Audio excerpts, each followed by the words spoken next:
Test.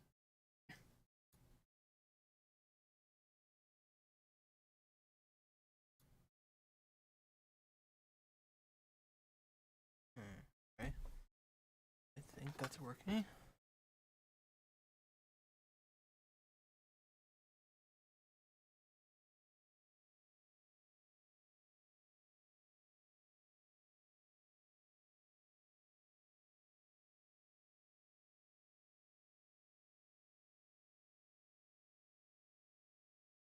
Hey, how's it going, Jed? Okay, can you hear me? I've done live streaming on Twitch before, but I've never done it on YouTube, so I'm not 100% sure. I mean, it must be working because you're here, but that's awesome. Congratulations. Can you hear me?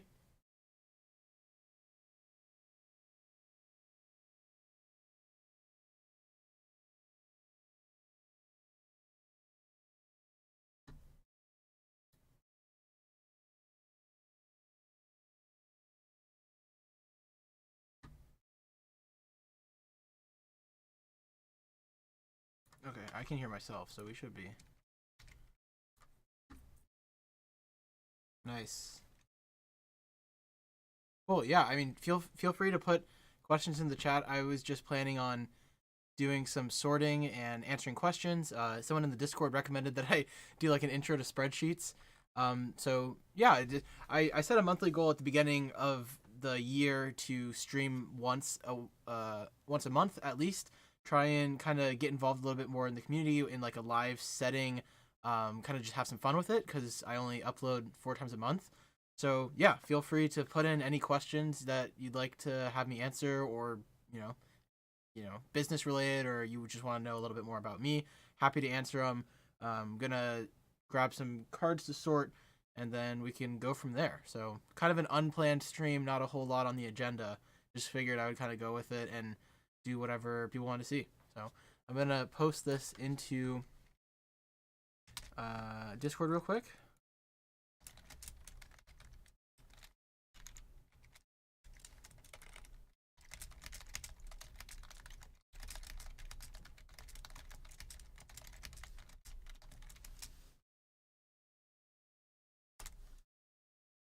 Send. And let me grab some cards to sort real quick.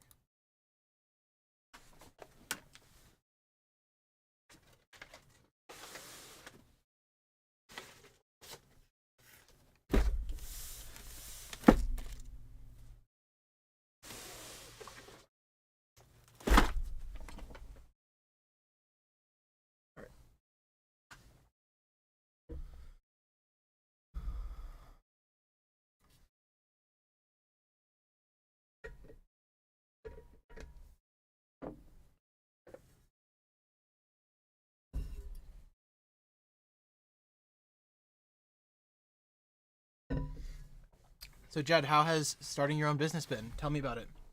How's the journey going for you? What have you learned? What cards are you selling? Would love to know more about it.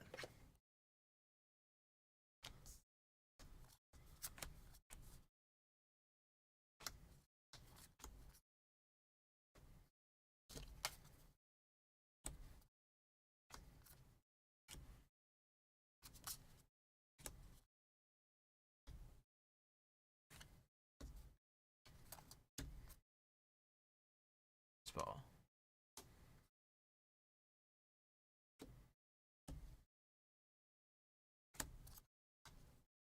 I guess it would be kind of cool if I had a second webcam to show this. I don't think I do. That's not too entertaining.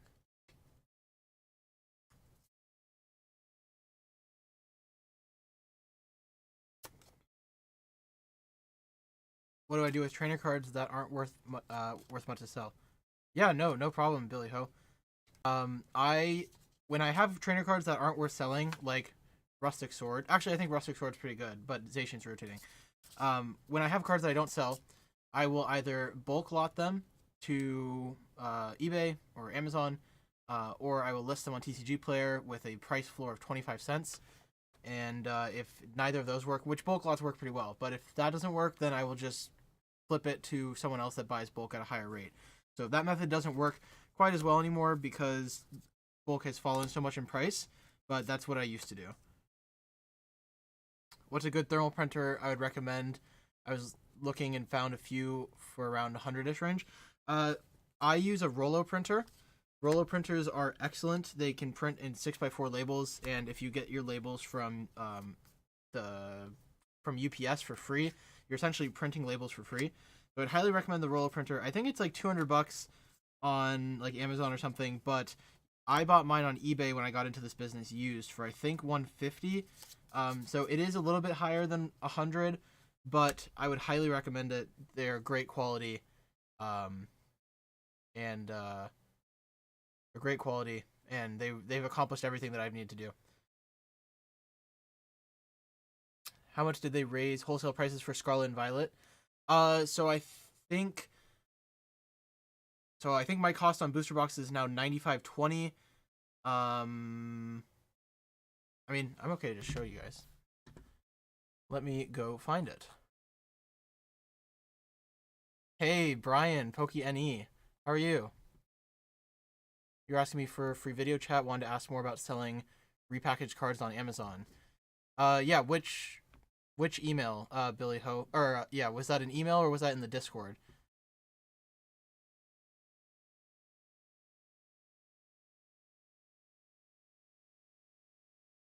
Let me find this.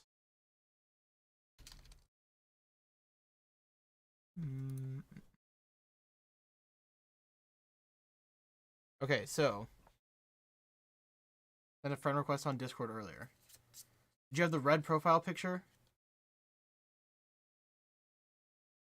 Thank you, Brian. Your content's really good too. I don't watch a ton of it, but I took a look at your channel, and I'm actually surprised that the views you have are lower for how much content you've put out and the quality of the content. I mean, I know you from Vice way back in the day, so I'm very familiar with your rip and ship model, and I think I distinctly remember being in like a parking lot somewhere watching your video about your reflection on 2021 and how you hit all the measurable goals and all that stuff and kind of how you do your goal planning. So super cool to see you in the chat. Been watching for a little bit. Okay, yeah. So yeah, Billy Ho, I don't do video calls a whole lot. It would be too much time if I just said yes to every video call I get, because I get a few requests. But feel free to put your questions in the chat. I think even in the Discord I said just feel free to put them there and I'd answer them. But you know, I plan on live streaming for about an hour, so feel free to put them here or put them in Discord chat. I'd be happy to answer them. But I don't want to say yes to all the video chat requests that come in, because then I'd just be doing tons of stuff. Yeah, I think your TikTok stuff is pretty cool. But I really liked your I think it's like an hour long on all the different business models and methods you could do on how to run a Pokemon business. That was pretty cool. But with the amount of volume that you process and how impressive your actual business is, I'm shocked. So keep up the good work. Let me know if there's anything I can do to help with that.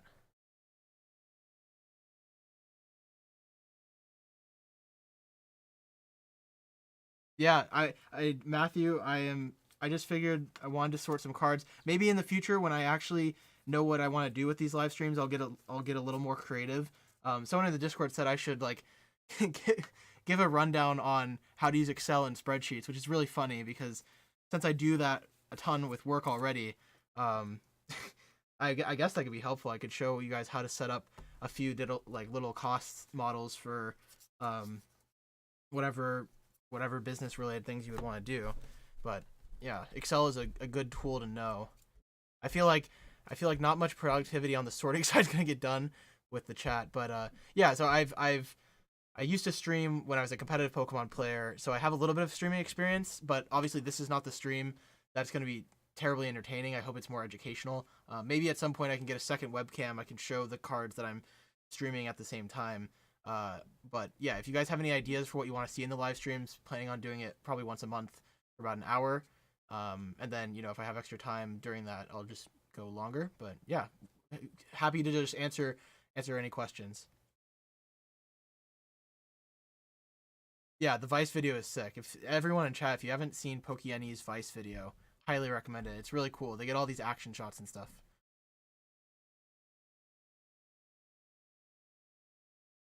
Yeah, like see, it's like way low, way lower, and you broke the video out into separate pieces too. So like, I, it's pretty surprising, but it's fully encompassing of like all the different stuff that you need to do. I'm curious now that you've been in for a little bit. I saw the updated video about like you ended your partnership with the one company. What do you kind of plan on doing? Is it still like full-time Pokemon, or are you kind of diversifying into back into video game selling and some of the thrifting stuff, or what's your plans for the future?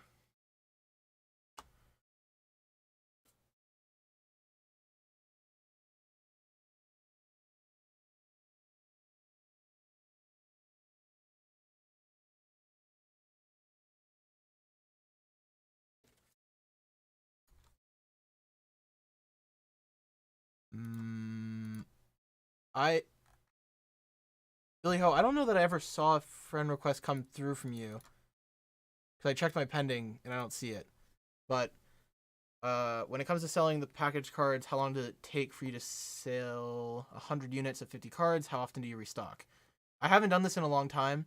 I'm not planning on doing it in the future, but the sales volume is extremely high. And if you price competitively, kind of like a race to the bottom, and you're willing to take less of a margin, they sell very quickly. I mean, like within an hour. So 100 units is a lot, but I mean, a couple hours at a competitively priced, they'll sell out instantly.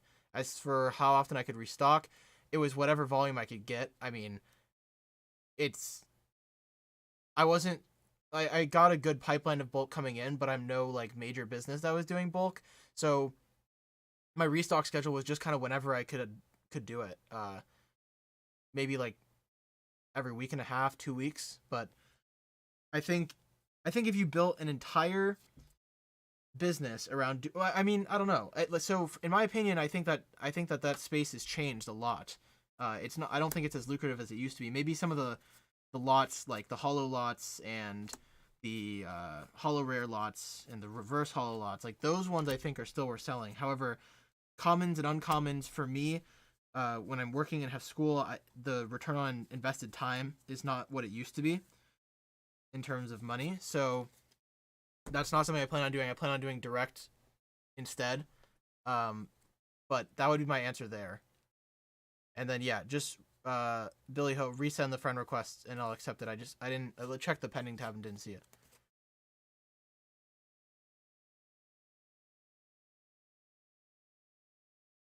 Hey Nick Nax, how are you going? How are you?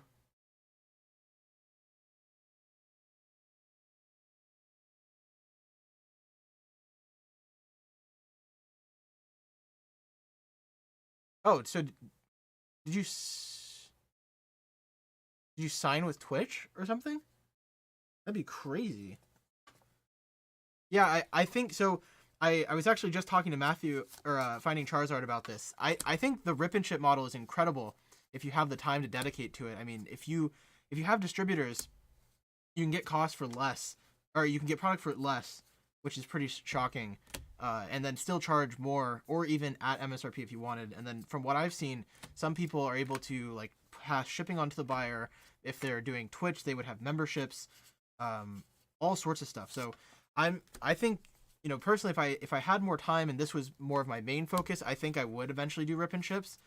And I think it's also a great way to build a following. I mean, Pokey is a great example of how that works. But yeah, rip and ships, if you're looking to start a Pokemon business and grow a social media following in a different way than like talking about Pokemon business content, I think that's the way to do it. I know I work with a few rip and shippers to get them product, and yeah, it's an excellent business model. They grow a huge community of people that are willing to buy their packs and stuff. I don't know if like I used to watch. I had a friend that I played competitive Pokemon with, led Gengar in the Twitch world, and her stream is just absolutely huge. It's incredible how big her platform has gotten. So, where do I usually buy the bulk lots? Facebook, local groups. Like, I I I made a video about buying Pokemon cards in the local group. Highly recommend you guys watch that because if you become the dominant Pokemon or like card game player, period, in your local area, even if you're in a rural area, and you can buy Pokemon cards, like you can set your prices, you can you know, really get reoccurring customers if you actually sell product yourself. The product that people open then just comes back to you in bulk. So I usually buy like bulk locally is probably the best way to do it, because shipping, there's all sorts of condition issues that can arise with that. Um, and it's kind of a mess. Like you have to pay extra fees with goods and services. But I think if you want this business to go bigger, you do have to do online bulk. But if you're starting off, like look in your local area, post on Facebook Marketplace, or post in Facebook groups, or Craigslist ads, or anything. Like just say you're buying cards, and then have a business model that allows you to have a way to deal with everything. So if you post, oh, I'm buying Pokemon cards, period, and then people will have the bulk to sell you. Maybe even they just give it to you for free if they don't realize like people are willing to pay for that stuff. So I think there's a lot of ways to source bulk. You definitely have to get creative. I know some of the people in the Discord have made relationships with their local game stores, and they may or may not sell Pokemon bulk because like not everyone does it. And now they have sources from actual card stores where people go and sell bulk Pokemon cards, and then they just like wholesale it off of the LGS. And I mean, that's a great way to get stuff like that. So I would recommend that. But a lot of it is networking, really, creating connections and meeting people that have constant streams of it. I think additionally, like I like to work with rip and shippers for a number of reasons, but if you can get a local rip and shipper near you that you like, maybe you're not the rip and shipper, but you know someone that does it, and they don't do all the back end stuff that you see like this channel talk about, or that you may do with the TCGplayer eBay. I think it's an excellent way to grow like a connection with a rip and shipper, because they open so much product and they get all this bulk. So I would highly recommend like work out a deal with them and buy their bulk, because if they're not selling cards themselves, you're going to get every single card in like what they aren't shipping to customers. And that's how you find cards that are good, like quick balls and stuff like that. So that's what I would recommend. Oh, thank you, Knickknacks. I haven't tried Whatnot. Similarly to the rip and ship thing, like I don't have the time to do that, but I've seen Whatnot's a pretty good app. So what's your experience been with that, Knickknacks?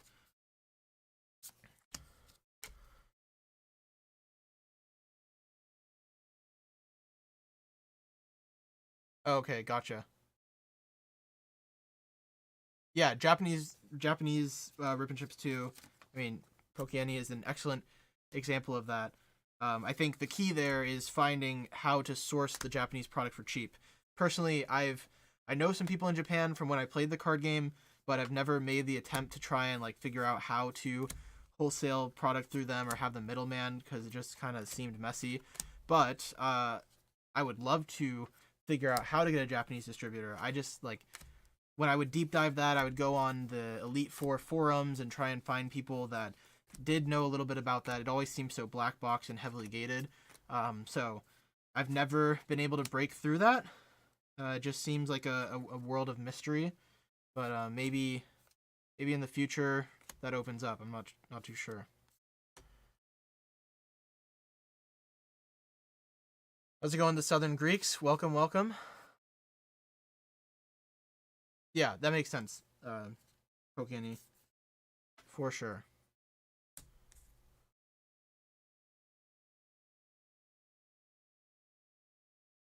Want to open my own brick and mortar in a couple of years. Do you suggest I focus more on products? Focus on more products than just Pokemon.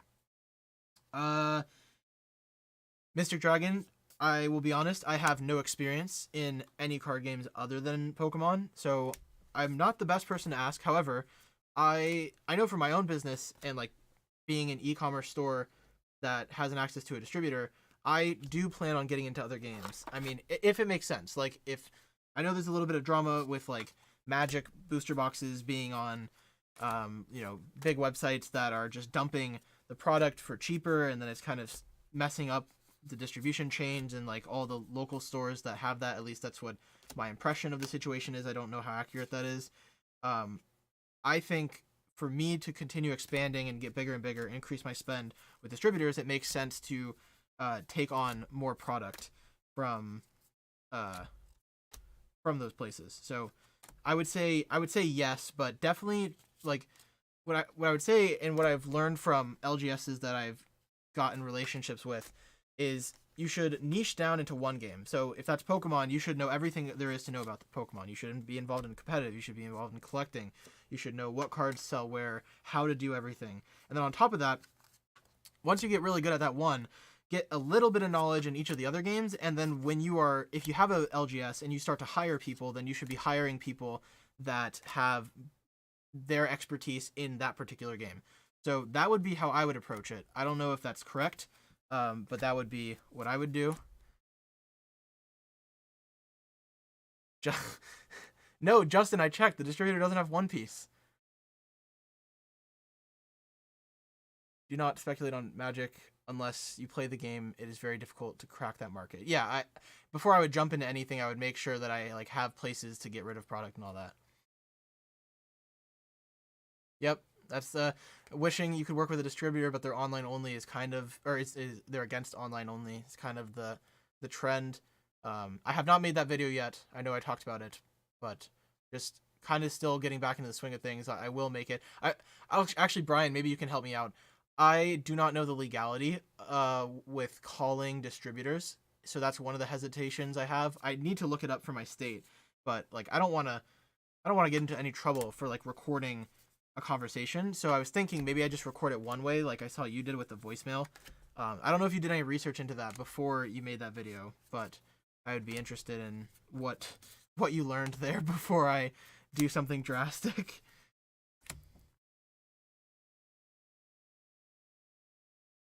If you can get One Piece, I def would. Myself and the others in the Discord would probably buy it from you. Yeah, I can't get it. I don't think my distributor carries it.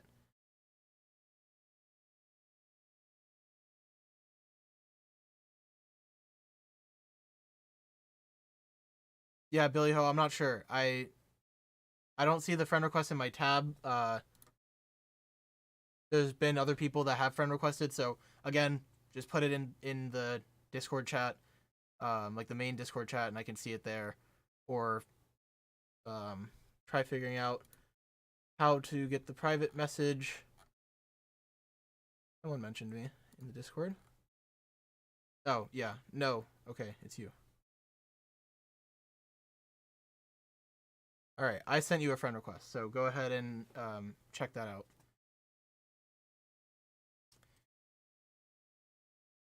Okay, yeah. So I don't have either of those. Oh, I did say I was gonna share my wholesale prices for Scarlet Violet. So 1 second, I had that pulled up, and now I don't have that pulled up. Okay, so here are my prices. I don't know I don't remember what it was last time for most of these, but so for Battle Stadiums, 36. Build-in battle kits, the case, so I guess an individual unit is $12.95. 3-pack blisters are $8.75. Booster boxes are $95.50. Scarlet and Violet booster bundles, which I guess is a new product of 6 packs, is I don't remember off the top of my head, but I think it's the price is there, but that's the case, so I don't remember what the breakdown was. I think it's somewhere like $3.25 a pack or something like that. Maybe it's $2.25. Same with the check lane blisters. I think those are something like $3.25 because these are all in case quantities. I don't know the breakout off the top of my head. Elite trainer boxes went from 25 to now 31.25, and then sleeved boosters, same thing. I don't know what the price per. Well, I guess it's like $2 because I think there's $144, $381, yeah, something like $2 and something cents would be my guess there. Just got an LLC. I need a reseller license to get a distributor. Is it worth it at all? Is it worth it to what? Get a resale tax ID? Absolutely. Currently sorting through my vintage binders to list on eBay while listening to the stream. I'm starting out. Hopefully one day I'll be at your level. Thanks, Dan. I highly appreciate your comment, Dan. I saw it on the YouTube video.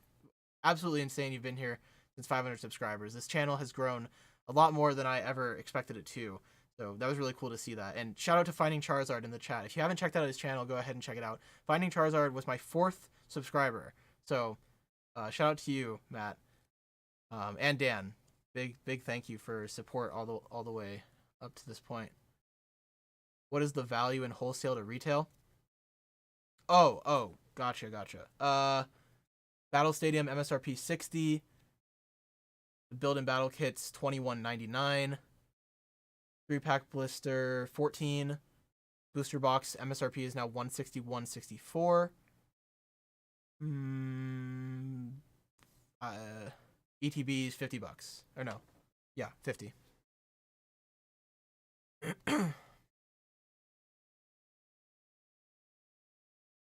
You would need permission to record the call. I wouldn't mess with. Okay, yeah, that's what I figured. So can I do it one-sided, or is it only if I'm leaving a voicemail I could record the voicemail?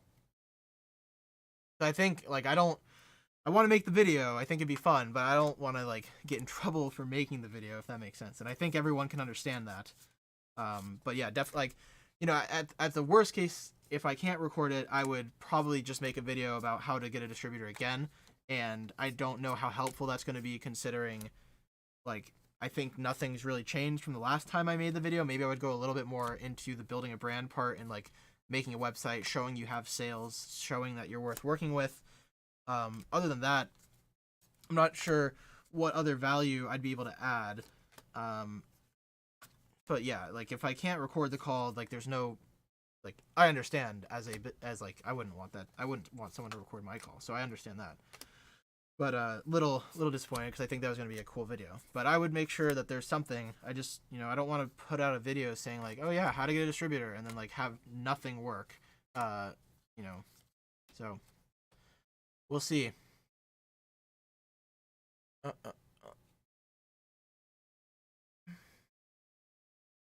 Yeah, I can't get a distributor without a brick and mortar, seemingly. I had a question about shipping supplies. How do I ship singles and 10 out of 100 cards pack? What about sealed products? Where would I get cheap shipping supplies? So, Jad, I'm not sure the first part. How do I ship singles, and what is a 10 divided by 100 cards pack? So my answer to all the other stuff, how to ship sealed product, how to do all that stuff, I have some videos on my channel covering how to ship products. I actually made a short. I'm not very good at making shorts, but I had a short talking about how to ship booster boxes. And, you know, for most sealed product, it's like a box, a bubble mailer, some packaging dunnage, and then, you know, you're shipping it through labels. With most cards, it's either a bubble mailer or like an envelope. But check out some of the videos on my channel. I do go into those topics pretty in depth. Once you watch those videos, come back to me. If there's something that's unanswered, I can make more videos, or I can answer a specific question if you'd like.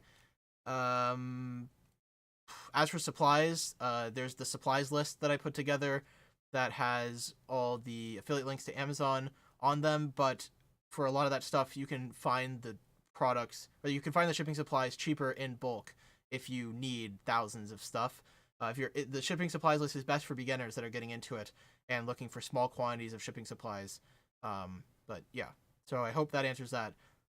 Either 10 card lot or the 100. Oh, gotcha. Yeah. It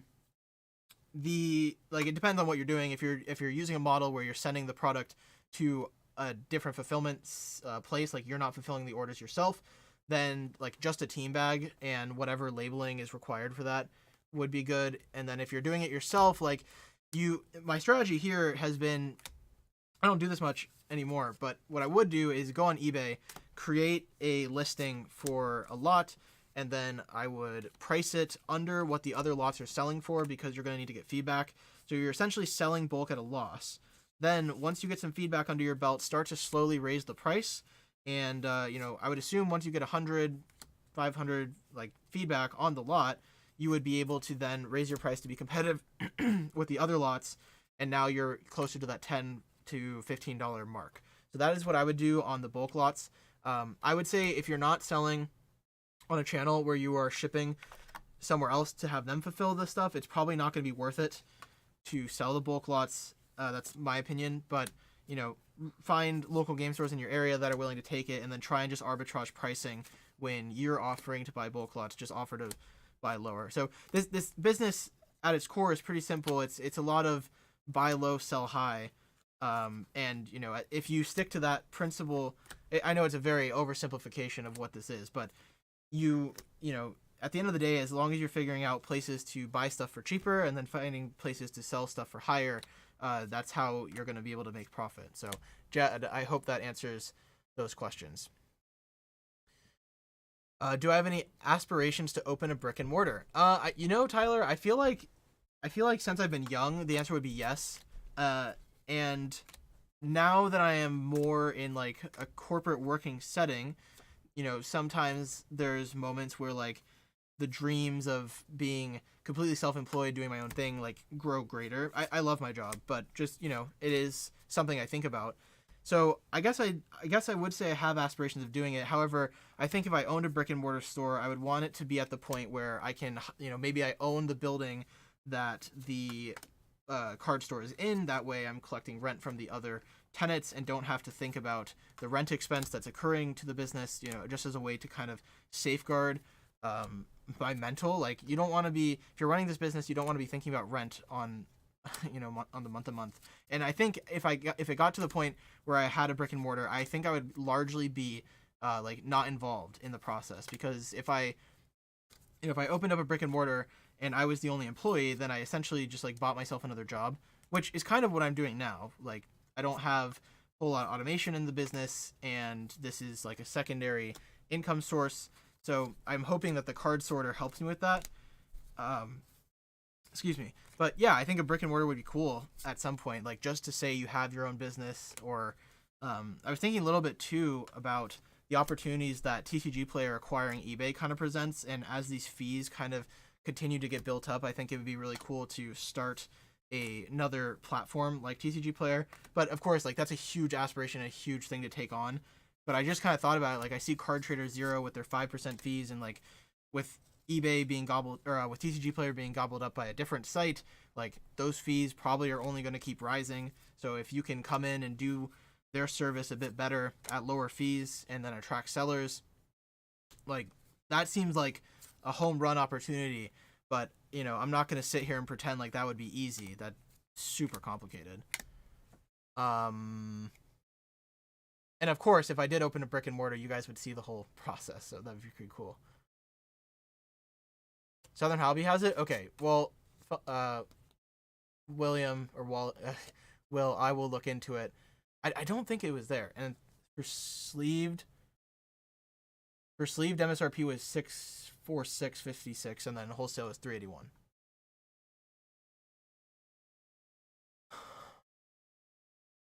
Once I register an LLC, what would my next steps be to contact a distributor? To be honest, Jad, I would build a following. I would build sales history. I would make sure that you are a worthwhile client to work with. Like, if you just form a business and start applying to distributors with no sales history, no business history, no business credit report, like, to me, as someone in business, I would be less inclined to give you an opportunity than someone that, has a rip and ship stream, has thousands of followers, doing something like that.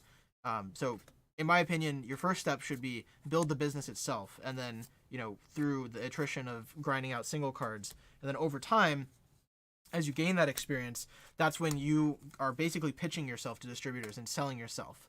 And take this with a grain of salt, because that's not what I did. When I was younger, I was able to apply for distributors, and it was a much different time. But that's how I would approach it this way. Just think of it as like, distributors want to work with you because they, at the end of the day, their goal is to sell product. And right now, the product's really hot. So you need to convince them why you are worth selling product to over the other guy. Whoever the other guy may be, maybe that's a brick and mortar at the moment, which probably is, considering how this stuff is working. But yeah, I hope that helps.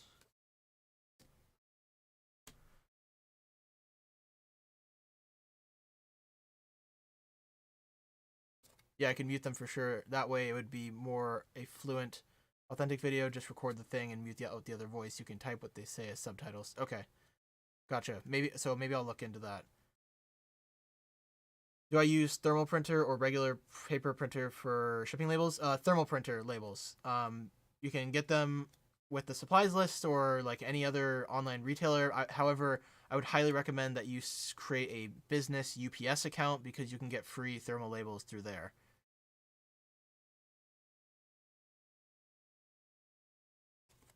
concept of selling at a loss to build feedback is brilliant. Yeah, I mean, I recognize that it's something that like it's very counterintuitive to someone that's just starting up a business, but if you're starting the business, you should have a little bit of money to kind of roll off the ground, and by a little bit, I mean like $100, $500. Like before you kind of dive into this, you should put away some seed money to get started. I started pretty much everything with $500, and I think my competitive advantage is I just understood how the competitive game worked. But buy some bulk. Right now you can get bulk for under a penny, which is going to get you thousands of cards at a super cheap acquisition price. Go ahead and throw up an eBay listing and just like try and sell it at a loss for a little bit, build up some feedback. Your customers are going to be super happy as long as the bulk is in good condition and you ship it on time. Like they're getting a great deal compared to some of the behemoths that are out there right now. You ship it fast, they're going to get it quickly. Like anything that you can do to make your business stand out as like I want to buy from this seller again. That's what's going to like really accelerate your growth. There was a person on TikTok. I think his name was Asian Buffett Reseller, and he created an entire bulk business out of TikTok, and like people just knowing who he was from his social media following. He documented the process of him showing selling bulk lots on Facebook at yard sales, and people just kind of started to know him as the bulk guy, not only in his local community but on TikTok. And like it was shocking how well he was able to sell bulk in like a non-fulfillment by other person or like distribution channel way. Like it was pretty incredible. So Asian Buffett Reseller, I don't know if he still makes content. He might not, because I think he was trying to get into dental school. But if you haven't heard of him, look up his TikTok. I think he also has a YouTube channel, and he's a pretty good intro to bulk is what I would call what he did. He has tons of videos on it. Don't want to worry about rent or overhead. The idea of it is appealing though. Yeah, absolutely. I'm 28 and so tired of my 9 to 5 and contemplating the idea of opening a brick and mortar store, and have been since I started doing this on the side. Yeah, I mean, I think as a 20-year-old here that doesn't have a whole lot of experience in like real life outside of my work and my limited years working, my word of caution, so take that with a grain of salt, is like make sure that financially it makes sense. Make sure you have emergency savings saved up. Make sure that you can sustain it for a while. Like go into it with capital. Try and grow the brand online first. That would be like if I was building a brick and mortar, I would want to make sure that every checkbox I could fulfill to make sure that it is successful is. And even then, like it's a hobby store. When you're in economic downturn and consumer spending is lower, people aren't as likely to come into these places and buy cards. So there's all sort like I think having a brick and mortar takes a lot, like it involves a lot of stress into what is otherwise a pretty fun side hustle / hobby. So that would be my word of caution. But yeah, long term, I think it's something cool to aspire to, and like trading card games, more of them keep showing up. So I think there's always going to be stuff to sell. And even like a video game store that sells trading card games, that's another way to add a different like product to your offerings and make the store more diversified. So I think there's a bunch of ways to do it. And yeah, I would, if you haven't already, or depending on your field of work, definitely like look up some business stuff on YouTube. I learned a lot of business stuff just by watching YouTube. I love YouTube. There's so much information out there to be learned. And yeah. Does a supplier consider eBay sales, feedback history, and things like that if you have a YouTube channel or a presence on social media? I mean, Matthew, I can't say for sure because I don't really know, but that's the way I think of it in business. Like if I'm going to work with someone, I would want them to have some sort of presence and, show me that they're worth working with. And, if you were in the distributor's spot, are you going to take the person that, oh, nice, colorless energies. Are you going to take the person that is, brand new to selling, or are you going to take the person that has a ton of feedback history? You know that when they take pre-orders, they're not going to they're going to be able to pay for the pre-orders.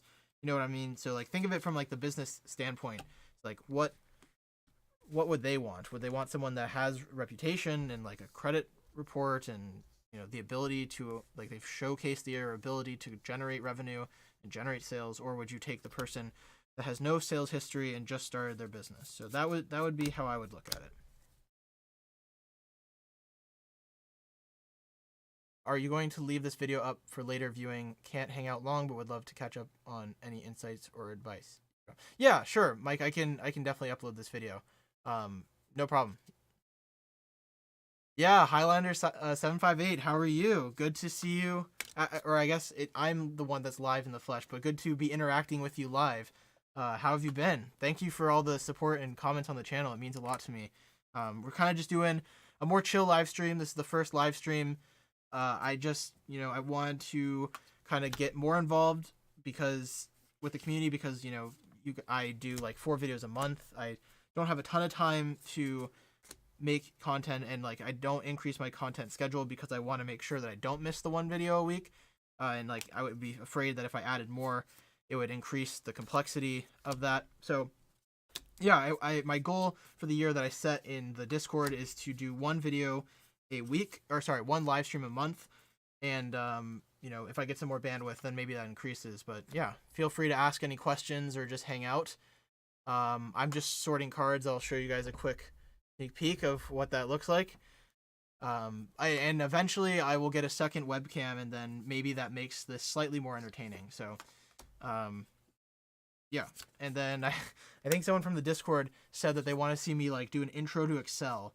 So I don't know if you guys are interested in something like that, but if you want me to do like an intro to Excel, I can do that and show you guys how to use spreadsheets and stuff in your Pokemon business, because I feel like the live stream is probably a better audience for that than a YouTube video.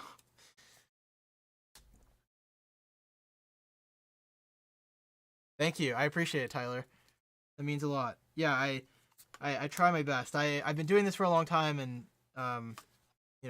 one of my hesitations to creating the channel in the first place was I was afraid that I didn't have enough experience, and that because I wasn't some like huge store owner, I would like upset people by voicing my opinion. But once I kind of got over that hurdle, like the channel, like I just started the channel as a way to document stuff, and I guess people liked hearing what I had to say, so it just kind of grew from there. But yeah, happy to help and give my opinion or take on anything. So feel free to ask whatever. Just not a financial advisor or a certified public accountant, so please bear that in mind and don't sue me, bro.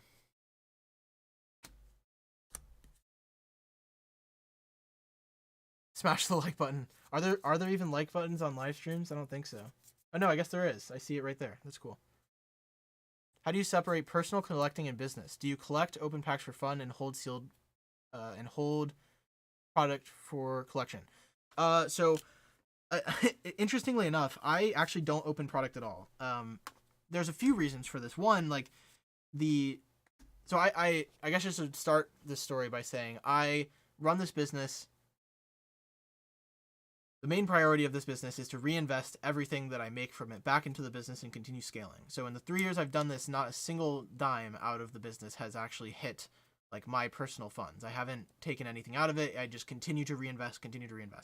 That being said, I do have like quite a bit of sealed product that, maybe a distributor said like, hey, you have to take this. And it was like, I didn't view it as a favorable product to sell, which is kind of why you see some of the product buildup in the back of the videos. To me, this is also not my primary source of income, so there isn't as much stress to like make sure that I am selling through stuff. And I don't talk about investing a whole lot on the YouTube channel, but I am a heavy believer that sealed Pokemon product will continue to appreciate over time, even the modern sets. So with that in mind, I have no issue like holding on to product and just chilling on it. So with that in mind, sorry, I lost. Oh, how do I separate personal collecting? So yeah, I don't really do much personal collecting. I have a lot of like a personal collection from when I used to play the competitive card game. I have a few binders of like pre-release promos and random promos and things that I find cool. I think the one thing that I do take out of bulk collections is pre-release promos. Like to me, those are like sentimental because I remember going to pre-release events when I was younger. When I buy collections off of competitive players, I love stockpiling the league promos and entry promos, which I'm trying to think for those that don't know what those look like, if I have any. I don't have any next to me, but league promo, play promos, those things I think are really cool just because I have so much experience from the competitive side. So those are kind of like the only personal collection things. I mean, I do have personal collection pieces, but they weren't really acquired through the business. They were just things I had. And generally speaking, I try to, when I get things, sell through all of it because I want the funds to reinvest. Occasionally, if I get booster boxes or something, if it's near the end of like a reprint cycle, then I'll hold on to it just because I believe it's going to go up in value. But yeah, so I don't open packs. When I was playing competitive, I would win booster boxes and I would just open all the packs. So that coupled with my first business where I would like crack cases and then list all the cards individually, I kind of got burnt out of opening packs, which I'm sure some of you in the chat are like, what? How could you possibly be burnt out of opening packs? But yeah, like to me, I don't actually get the enjoyment of opening packs that I know so many people do. So I hope that answers that question. And I guess to give a little more context, when I, like my first year doing this business, I did try to just hold all the sealed product that I would acquire through distribution and, you know, use the profits from selling singles to reinvest into the sealed products. And it just absolutely choked my cash flow. It got to a point where like I was kind of forced to just sell out of some of the products. Luckily they had appreciated, but I just had to sell out of them because I had no capital left to continue buying singles. And without that, the business doesn't grow. I just keep acquiring sealed product. And unless I wanted to invest personal funds, which normally I just invest personal funds into like stocks or the S&P 500 or retirement accounts, I had to continue selling cards. Otherwise, I was going to have no capital. So that's a lengthy explanation for separating personal and personal collecting and business. So I hope that helps. Hey, Komba, how are you? Good to see you. Hey, Old Trapper, good to hear it. I'm glad that I've helped. Of course, we're just doing like a chill stream. You guys can all feel free to put your Q&As in the chat. I'd be happy to answer them. Or also, if you have any feedback for me, I would love to hear it. I upload 4 videos a month. I'm going to try and stick to that. But other than like the memberships that I've opened, where I'll be posting some of the business check-ins and some of the more like nitty-gritty hot topics in there, I'm probably just going to keep to the 4 videos a week and 1 live stream. Maybe we do some like Discord live streams where I'll go in the Discord call and you guys can actually join in the call and we can talk one-on-one. But yeah, feel free to use this as an opportunity to just get all the questions that you've refrained from putting in comments. And yeah, I'll try and answer them to the best of my ability. And if I don't know, I'll give my take and preface it that way. So yeah. What's my take on graded cards? Thank you, Joe, for the question. So I actually tried graded cards. That was one of the first things I did when I started uploading to YouTube. If you go and watch some of the really, really early videos on this channel, they are all about graded cards and my experience doing that. I learned a pretty valuable lesson that, you know, I kind of fell into the hype cycle that was going on at the time where, like, I would just buy up Shining Fate Shinies and Amazing Rares and just get them all graded. And, you know, because of the delay time for that stuff coming back from PSA and CGC, the card values just completely tanked. And not to mention now the price of grading has increased. So I think my biggest gripe with grading cards is the cost. Like the cost has gotten pretty expensive, and I don't know how much of a lucrative opportunity there is to flip graded cards that, you know, you buy raw and then you regrade. I knew a few people that ran very successful businesses doing that, but you know, those have since ceased because they can't get the turnarounds they wanted. But yeah, I learned a pretty valuable lesson. A lot of the stuff that I got I would consider as like a junk slab type of card. That being said, though, I also have cards at PSA that I have been waiting 2 years to have returned, and apparently they're coming back, but where they at? So I don't know that. But yeah, I mean, I think grading cards like should be a personal collection thing. I'm not a huge fan of it as a business, and we'll just have to see how PSA's volume and the other grading companies kind of shakes out. But yeah, I do have some experience with CGC grading. I did that more because I wanted the turnaround time to be fast, and it ended up taking a couple months. So I'm pretty big on like PSA is the way to go if you are going to grade cards for value at least. But if you're doing personal collection, maybe some of the other ones are worth looking into. But yeah, hope that answered that question, or at least provided my take on it. Do I have experience selling in person at cons? No, I don't. I have trying to think. I don't think I've ever sold Pokemon cards in person, and now there's a backlog growing, so I'm gonna have to probably shorten some of the answers here and maybe focus less on the sorting part and more on the interacting. I've never sold at a con before. No, My reason being is I think it takes a lot of time, and for me, online has always just been fine. When you start a Pokemon business, there's no such thing as a personal collection. Yep, I would agree with that for the most part. Kyle's PC. Is there any money in buying booster packs for $3 under TCGplayer price than reselling them? Probably not. I think it depends on what you want to do with them. Maybe if you open like mystery lots on eBay where you're like selling mystery Pokemon packs, it could be worth it. But generally speaking, if you're going to open the packs, I don't think so. And then I think packs on TCGplayer are pretty cheap as a whole, so like I don't know that there's much margin once you do first class shipping to actually send those out. So that would be my take. If you know of a platform where you can get more for booster packs, then absolutely do it there. But a lot of this business is finding where you should sell certain things on certain platforms. Hey, Mr. Chonkachu, how are you doing? Thank you for the like, or the smash the like. I didn't even know you could like live streams on YouTube. You and Danny Phantom have helped me start my small online business on TCG, so I have to show the support on your videos. Glad to be back. You have the good work. Thank you, Highlander. I appreciate it. Hey, Callie Collects, how are you? Feeling a little burnt out a couple months ago. I'm doing well. I'm still storing a whole bunch of bulk. Yeah. Well, Comba, it's okay to take a break, but let me know if there's anything I can do to help with that on the burnout side, because maybe that's a good story. Okay, let me get through a few of these things. We can talk about burnout. I'm a little confused on shipping. When I hit standard envelope for shipping, do I use my normal printer to print out a label, and then do I tape that label on the envelope? Yep.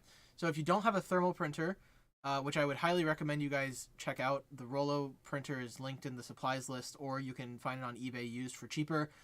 What I would do is I would hit standard envelope. It does the little printout. I would set this shipping setting or the print setting to 4x6 because that's what the Rollo prints. And then literally just tape the label and just put it on the PWE or the plain white envelope. Yeah, so once you have your regular envelope, if you don't have a thermal printer or thermal labels, you can just take regular paper and cut out the shape of the standard envelope postage and just put it on the front. You got to pay for high dollar cards and use express turnaround. Yeah, that makes sense. No problem, Old Trapper. This is definitely the place to ask any questions. Anthony says, hey, Will, apologies if this has been asked already, but what are your thoughts on which booster boxes will be reprinted? And if they are, what price would be a good deal on them? So, Anthony, I'll ask a follow-up question. Are you trying to do this for an investment purpose or for... Well, yeah, I guess it's all selling related, but what is your purpose with the booster boxes if they were to get reprinted? And then I can probably elaborate a little bit better on that. Liking helps with the engagement to suggest to more people to the live stream. Oh, okay, cool. I don't know that I want more people show up to the live stream because like this is not the place. Well, I mean, I guess if you were like super curious about Pokemon business and you found this random guy talking head, then you would like it. But the live stream is obviously not as entertaining without like a second webcam to kind of look at the cards I'm sorting or anything. But I appreciate the support nonetheless. So yeah, if you're new here, I guess I should think about that. If you're new here, my name is Will. I run a Pokemon business online and teach other people how to run a Pokemon business. So that's the purpose. Michael says, do you sell jumbo cards or know how to efficiently ship them? No, you've actually caught me on something I don't know. I've never tried selling jumbo cards. I just kind of have like a stack of them somewhere accumulated up. But yeah, if you know how to sell jumbo cards and they're worth selling, let me know. Maybe I should brush up on them. How would you start a rip and ship on TikTok and engagement, or should I do it on YouTube? Mr. Chonkachu is a pretty good person to look at. He's in the chat here. He has a pretty impressive rip and ship on YouTube, and then I would say like PokeNE is pretty impressive on TikTok. I think a lot of the stuff that these rip and ship businesses if I were to start a rip and ship business, of course, there's already a following that I have, but if I were to redo it, I would study YouTube and I would study social media as a whole. There are so many little games that can be played to boost like reach and impressions and click-through rate and all this stuff. So I think the best thing you could do would be, one, have good prices, because no one wants to like show up to a rip and ship where they're charging $10 a pack for battle styles. I mean, people do pay that, which is pretty incredible, but like to build your initial following, reasonably priced, entertaining, like I don't want to show up to a rip and strip and have people be like, hey guys, we're opening packs today. Okay, congrats, you pulled a hit. Like, if I'm pulling up to a rip and strip and I'm paying extra for my pack to be opened, I want the energy to be there. So that would be my take there. And then, like, the social media should naturally boost it when you're making posts. But I think social media can be thought of as like a discovery channel. For me, I have never used paid marketing in my business for anything. So all the sales that have converted through Shopify are from YouTube. I've got some bulk collections through Instagram. Using social media as a channel to open up other distribution channels, which made no sense. Using social media as a way to open like channels for getting product and getting customers is like one of the best methods I think you can do if you're doing this on a budget. But yeah, be engaging, make sure your prices are reasonable, ship stuff on time.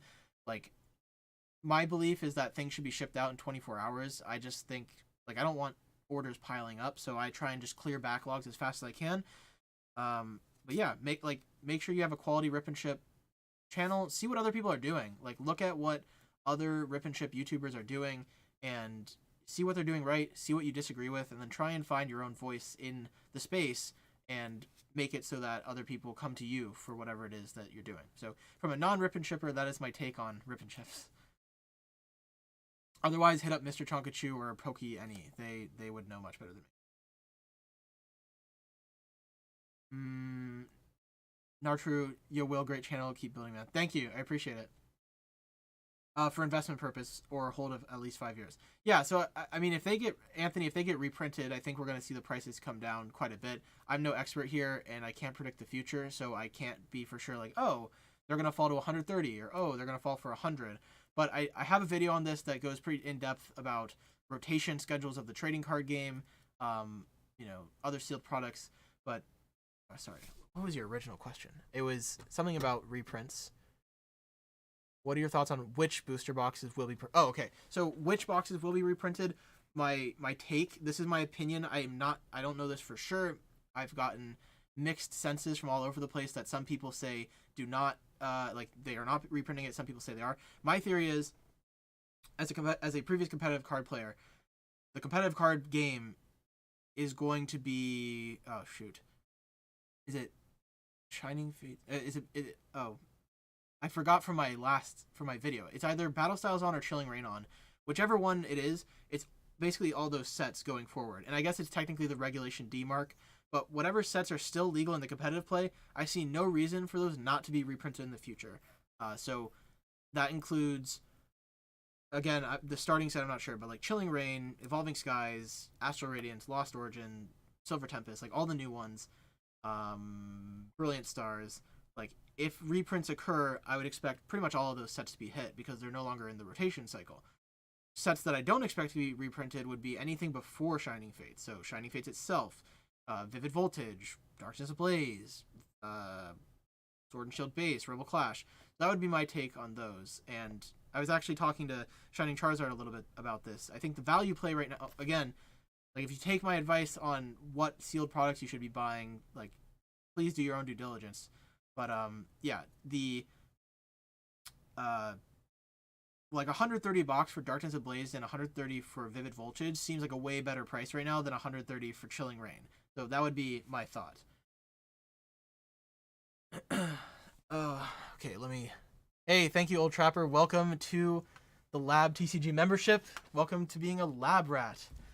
I kind of made that name up on the fly. I know I've never actually said that on the channel, but like Pikachu's kind of a rat and he has a lab coat, so I figured lab rat, like lab rat could be negative, but we'll look at it as a positive, as if you are the mascot of the channel. So welcome to the channel. The membership, Old Trapper, has one video. I have a few of these, so I'm willing to post more if you guys find value in it, but it has one video of me 3 months into selling cards. So it's from like November 2020 is the video. It's on the membership tab. Go check it out. Let me know what you think. I'm a very different person back then, a lot heavier too. Then I have the monthly business check-in, and I'm probably going to add like a monthly Q&A session or something to it. I want to make sure that membership is actually valuable to the people that are going ahead and getting it. So let me know what you would like to see behind there. I can definitely add like posts and stuff to it. But yeah, I hope you like it. Welcome and thanks for supporting the channel. Okay, let me catch up in the stream chat. I apologize. The jumbo card we hit. Investment purpose. Okay, I hit that. Anthony, let me know if there's anything else you want me to expand upon there. How do you become a TCG player pro seller? Okay, so I've actually done this before, and then I deregistered from the program. I don't 100% remember because I can't remember if there's requirements to doing it. If there are requirements to doing it, it's going to be something about feedback rating. It's going to be something about volume of sales. It's similar to the direct program. But again, I can't remember if there is a requirement. But when you become a TCG player pro seller, you basically just reach out to sales@tcgplayer.com, get in contact with them, say, hey, I want to become a pro seller, and then that's going to give you the option to get a website, and you do have to pay more fees on Marketplace, and there's some other stuff there, but it gives you some access to some technology and stuff. I think TCG Bolt Kings has a video on that, and I would check that out. Similar to a podcast. Okay, wow, we are super behind now. Have the shipping supplies you use to ship items changed since your previous videos? Are there any new materials you use for your shipping methods that you use to help reduce shipping costs? Thank you. No, there are not. So I haven't begun selling quite yet. I plan on using TCG Player Direct. So I guess the only new introduction would be like BCW 800 count boxes. But there's still some innovation to be done there. I don't have an answer to that yet. It's all still the same as the stuff in the old videos. That stuff should be super relevant. I have thousands of those chipboard cutouts that I've talked about before. I think in the future, maybe shipping shields would be a better alternative, but for the most part, it's still the same shipping-wise.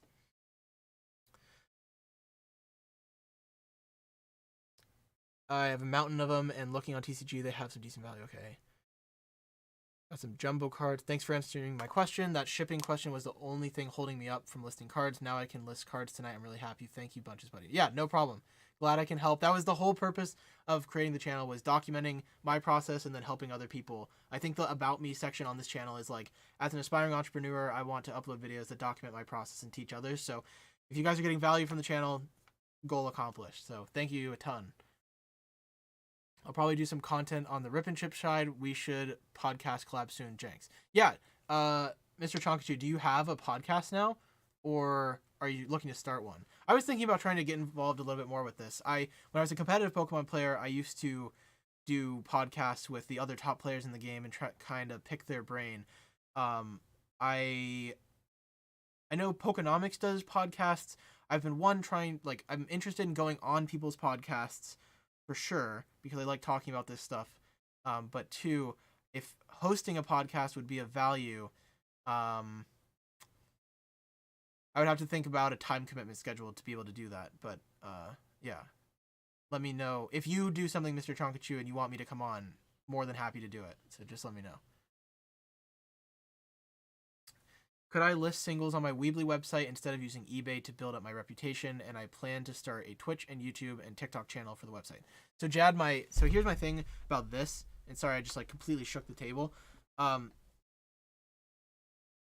problem with a Weebly site or Shopify, like anything under the umbrella, is if you start with the website first, you're gonna have to invest in paid marketing. And the reason is because if you just make a website, you are going to get traffic by Google SEO or whatever SEO on whatever platform. And that's really hard. There are so many websites on the internet at this point that just throwing up a website with singles on it is probably not going to work. Which that's why you need social media in tandem with the website to be able to do that. Yeah, I would highly recommend have a website. I mean, there's a lot of free websites. I think I've talked about Square Online on this channel. They have a free thing. In most of my YouTube video descriptions, there's now a Shopify affiliate link for a free trial. I think it's a 3-day free trial, and I think they have a cheaper option. So if you want to try out a website and kind of get involved with what that actually looks like, you can check out Shopify. I can also make a video on Shopify if you guys would be interested in that. I guess I haven't made a video on Shopify. I forgot. But yeah, I would definitely start with building the following first on other stuff. And singles, I've never sold singles on my own website before. To me, I just, the beauty of TCG Player and eBay is that they've spent so much in marketing and building their brand that the fee that you're paying on those sites is essentially for that marketing fee and the infrastructure that they have. Those platforms are already perfect for selling singles.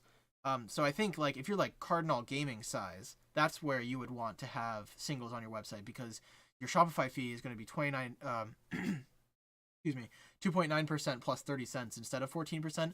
But like, you got to have a real local client base to be doing that, or like a huge online presence. And even myself, I wouldn't consider doing singles on my own website. I think my own website is best for, one, letting people know more about me, and two, selling sealed products. So that would be my take on singles. I mean, I guess you could do it. Like, don't let me be the naysayer, but yeah, I think it's a lot harder than it seems. But definitely start the Twitch, YouTube, and TikTok, as you were mentioning. Yeah, Mr. Chonkachu is in the Discord under the name Mr. Chonkachu. Hey, Joshua, I know it's been a little bit I was catching up in the backlog, but yeah, I'm back. Got back in like mid-December, been uploading since January. Just the background's changed a lot, trying to kind of get the infrastructure back up of all the inventory and stuff. So it's been a slow grind to kind of get stuff back in place, especially with work and school. But yeah, I am back. Yeah, no problem, Anthony, and thanks. Glad you enjoyed it. Main goal at the moment will be to hopefully get a case of Lost Origin booster boxes if a reprint comes around. Yeah, I think Lost Origin's a pretty cool set. I've had plans in the works for a bit, but haven't pulled the trigger because of time commitment schedule as well. Yeah, totally. All right. Outlander, I got a question. I mainly right now have a bunch of singles. Is it better to sell on eBay or on my own site? I'm located in Canada, so no TCG player. I mainly sell singles. Is it better to sell on eBay or my own site? I'm located. I would say eBay. eBay. I'm not familiar with eBay Canada, but I would highly recommend going through eBay. Start with eBay. Build up a site on a free website builder. One of my favorite things that I did. I don't have any next to me; they're over there. But I made business cards to like put in all my eBay orders and drive traffic to my website. So that's another thing you could do. If you want to invest in business cards, you can get pretty high quality business cards for like 8 cents a piece. And then if you invest in a Fiverr artist to kind of make up your products and your brand, I would do that. And then you could put like, hey, subscribe to me on YouTube, or hey, check out my YouTube channel, all that stuff. So, Boo, thank you for joining the Lab Rat Squad. I guess Lab Rat Squad is going to be what we're doing, or Lab Rat Gang, or something. But welcome. I know your objective of marrying me by the end of year probably involves having a membership, so appreciate that. Be sure to check out the video of me in 2020, 3 months into me selling on TCGplayer, and let me know what you think, because I'm sure you're going to clown on me. But yeah, love you, Boo. Honestly, singles are rough with Shopify unless you have primary product or other than singles. Yeah, I think maybe a good way to do Shopify is if you can build a brand selling bulk lots on eBay or something and convert them to Shopify. Like, that would be pretty ideal, because then you're going to lower your cost, and then that makes the bulk selling worth a lot more. But I haven't done that, haven't tested that, and my assumption would be that selling on a fulfillment platform would just be a better alternative anyways. But maybe that's a method you could do, is Shopify with bulk. And like, Shopify or other website providers and e-commerce sites are like hand in hand with Rip and Ship. So maybe if you run a Rip and Ship site where people want to buy singles for their collection piece, like, that would be what you should do. Yes, please make a Shopify video. Okay, ask and you shall receive. I think this week I'm going to make a video about how to buy Pokemon cards, which I know seems like a very trivial topic, in my opinion at least, but I think it is important to know like where people buy Pokemon cards, like Mercari or OfferUp or Facebook Marketplace, or like where can you actually find Pokemon cards, and then not only look at it from like a regular perspective, but also, if you're a business, where can you find Pokemon cards for the cheap? Can you find Pokemon cards for 60% or 50%? Like, do you buy cards from local areas? At what point should you travel to buy Pokemon cards? So that would be my next video I think I'm going to do, and probably record after the live stream. How do you find the motivation to sort bulk with a busy life? Great question. I don't. This is why I put a down payment on a card sorter. I guess the membership also talks about that a little bit more. So for those that don't know, I have put a $100 security deposit onto a card sorter. The card sorter is going to cost like $3,000 by the time it's all said and done, and it's coming from the EU. It's about 2 months away. So of course there will be YouTube videos on this when it finally arrives. Hopefully it's a good product. That would be pretty cool. But I don't have time to like hire employees or do any of that. And like right now, when I'm not making any sales, I don't even have the volume to do so, anyways. And my life is quite busy, so fairly stated. And I'm hoping that the card sorter will. I'm hoping the card sorter will free up a lot of my time, take away the sorting process, and take away the listing process, which is actually the big benefit of the card sorter. So how do I find the time? To me, school is pretty easy. All my school is online. So as long as I get that done, I have more free time to kind of open up. And then depending on the work level, if I'm not working like over 40 hours a week, then I have some extra time. But work is 100% my main focus. Everything else is secondary to that. For me, sorting cards is kind of relaxing. I am a big fan of going through bulk and finding cards that I used to play in the competitive game, like Team Flare Grunt. I've won tournaments with this card in my deck. So for me, going through and seeing stuff like Talonflame, used to be played in Greninja, it's very relaxing and fun. And I constantly am like thinking about different stuff all the time, whether that's like stresses about different like stuff at work or like how to better XYZ. So for me, sorting is kind of like that relief of like, okay, the world slows down for a little bit and I can sort cards. But all these bins back here are now labeled by set, and for the most part, I'm done with modern. Now I'm sorting some of the older stuff.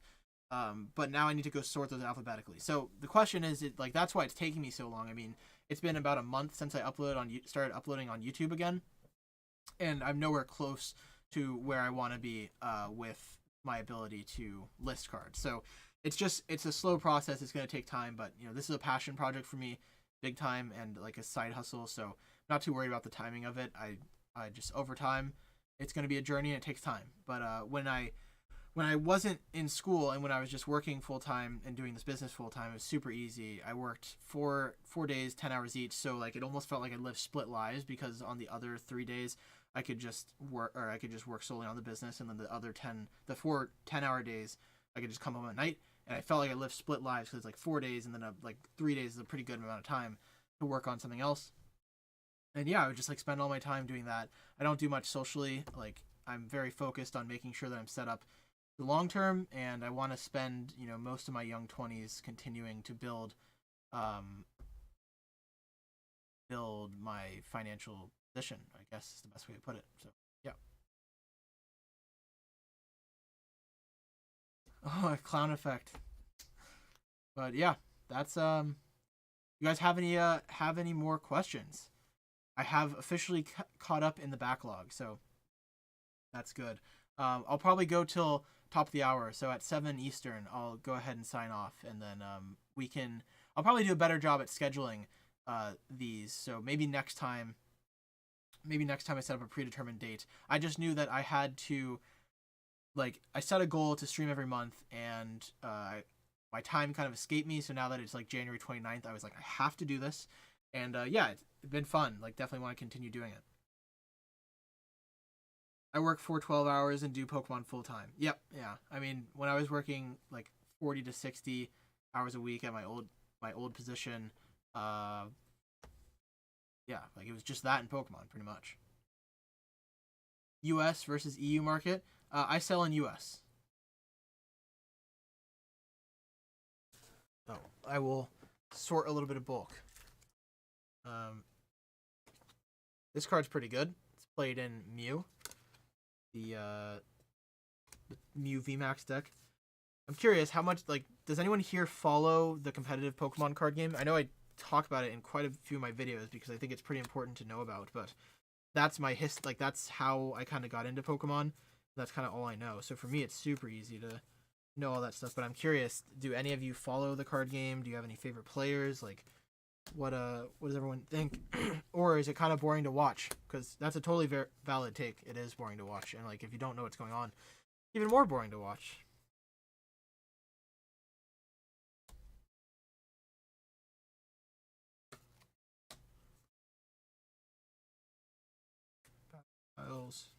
And I'm losing my voice. I've been talking.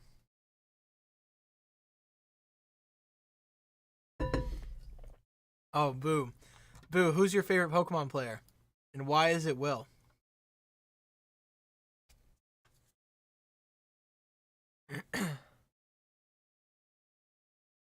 Oh, Wallace, I didn't know you followed it. How long have you been following it? Or is it more like a? Oh no, that's right. You talk about Azul and them in the Discord. That's right. How long have you been following it? Find it boring to play but entertaining to watch? Yeah, absolutely. It is boring. I mean, it's fun to play. Maybe like there's definitely formats where it's not fun. Yeah. Of course I'd be your favorite Pokemon player. I'm washed. I haven't played Pokemon competitively in a while. Oh. You know what? Never mind. I was gonna do something with something else, but I'm not gonna do that. About a year and a half now, nothing crazy.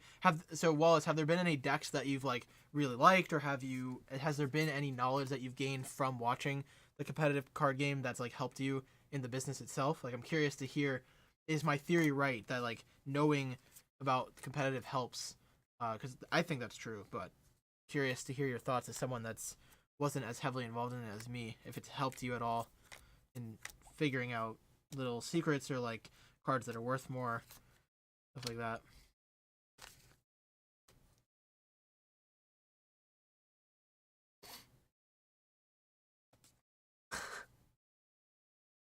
Hey, thanks, Bravery. Good to see you here. Definitely has helped me with selling bulk. Okay, cool. Yeah. Then my theory stands true that understanding the Pokemon card game is pretty good for bulk selling. Like this, because this is played in Lugia V-Star. So for all my bulk sellers out there, I've sorted like one row of bulk, and what do we got here? Let's count it out. Got a pretty sizable hand. I'd say this is like $20.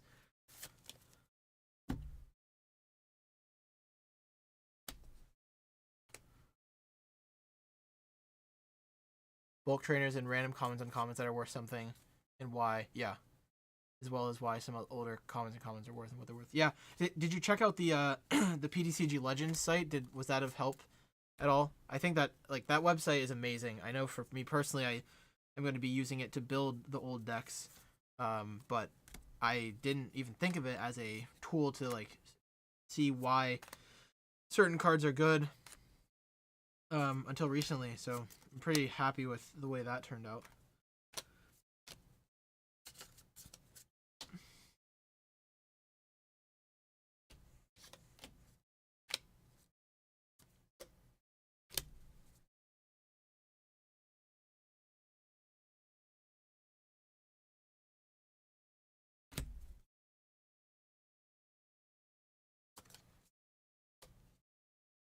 Oh wait, that's excellent. I'm glad it's helpful.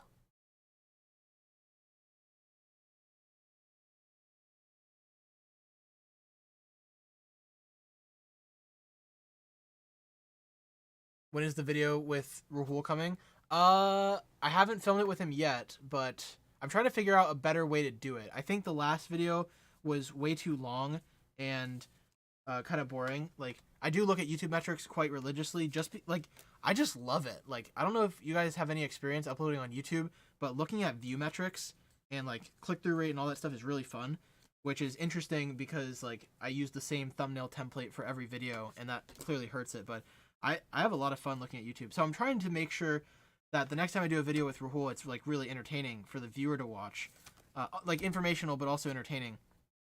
And I've been trying to think of a way to do that. So I don't know if like more of a podcast style like we did last time is the best way to do it, or if it's maybe like we do like a top 10 video of like top 10 bulk trainers like going into rotation.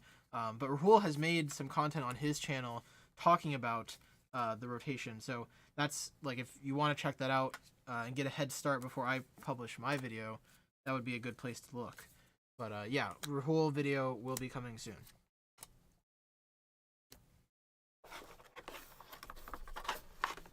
Hey, Pokemaniac Nico. Definitely a new way to get more connected with the followers. Yeah, I'm glad that that's great. I want to do it at least once a month. Live streaming's fun. I have some experience live streaming with like video games. So this is the first time I've ever done like I guess this would be like just chatting kind of style. But over time, hopefully, become more entertaining. I'll get some more webcam set up so that we can either sort cards or I don't know, I don't know that you guys want to buy packs, like, for business owners here, but if people do want to buy packs, I guess we could do something like that once a month. But I don't know. I don't really want to do that, to be honest. But yeah, hopefully, as a Q&A session, this is of value to people that maybe have been hesitant to reach out or anything. But as always, feel free to reach out to me with any questions about whatever. And yeah, I'm gonna end the stream in about 6 minutes. Got some other stuff to do, but in the meantime, if you have any questions, feel free to let me know, and I will be happy to answer them before I hop off. Got a ton of bulk to sort. I don't know. Cool. Glad it's a good idea. I guess I would open it up to the viewers. What's your best bulk score when you've bought bulk or you've bought a collection? Like, was there ever a card that you found that you were just so shocked to see? It's like, oh my god, can't believe this is in here. For me, I have found a few gold stars in like yard sale pickups that I have bought. Like, this was several years ago, before people were pretty informed about Pokemon and its value. But twice now I have bought gold stars for like $20. It's pretty fun. Obviously rare, but pretty fun.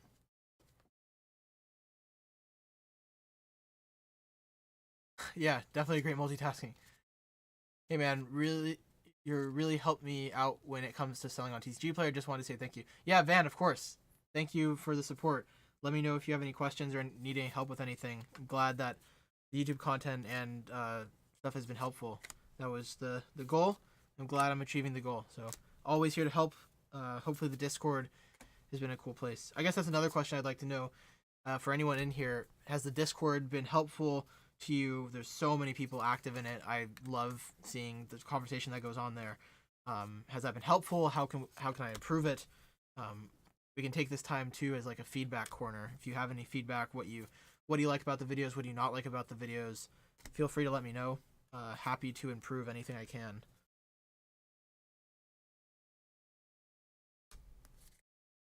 The crazy buy I had where 5 stars, 100 plus EX and 200 plus reverse stamps from the EX era. Box was labeled reverse, and I thought it was going to be modern bulk. Jeez. Yeah, old school bulk is like crazy. I mean, you can find incredible cards in old school bulk pretty easily, and that stuff adds up. So that is definitely if you have not got your hands on old school bulk, I would highly recommend attempting to do so, because it is insane what you can find, and it also just educates you more about the space when you learn, what other stuff there is outside of modern. So definitely a good experience to learn from.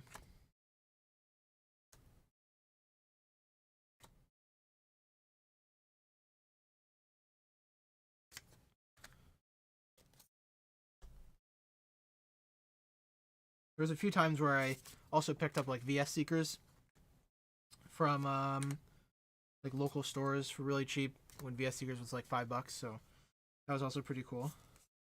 But yeah, it's really interesting. Like, when you study prices, you can find good deals everywhere. It's pretty neat.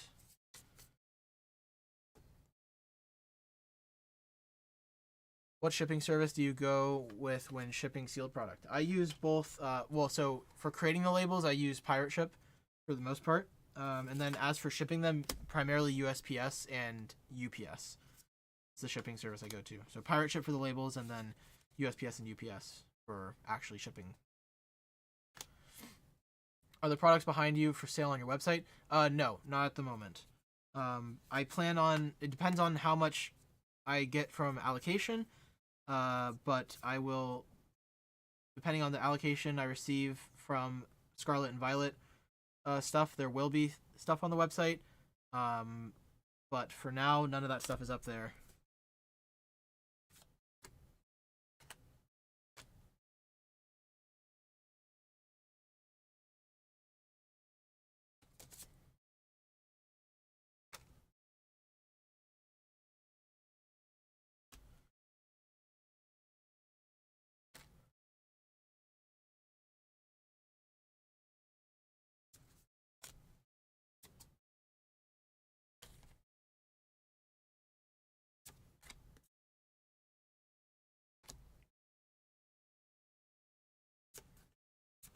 All right, so it is about to be 7. I got some other stuff to do, so I'm going to hop off. But before I go, I'll give it a couple more minutes for any last-minute questions. If there are no last-minute questions for me, it was great hanging out with you guys. We'll do this once a month, maybe go longer in the future. There's the McDonald's Snorlax from Boo. But yeah, I'll give it a few more minutes before I end the stream. I'll be sure to post the recording online. Yeah, so let me know if you have any questions, comments, concerns. Feel free to let me know. I'll give it till 7:01, and we'll cut it from there. So if not, thanks guys so much for hanging out, and I will see you all in the next video.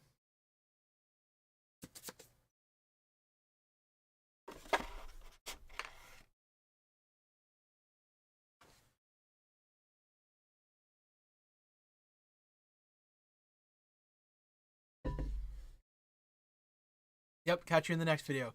Tuesday, 5:30 p.m. Eastern. How to buy Pokemon cards, I think. Then maybe next week we'll do Shopify. That'll probably be the schedule. Yeah, sure thing, Komba. Stay safe. I'll see you soon. Was one hot take of 2023 regarding Pokemon? I think like Sword and Shield getting reprinted is kind of a hot take. So that would be probably my big one. Other than that, I think the silver borders are good. I like the silver borders. So yeah, gonna go ahead and end the stream on that. Silver borders 2023. I like them. So thank you guys.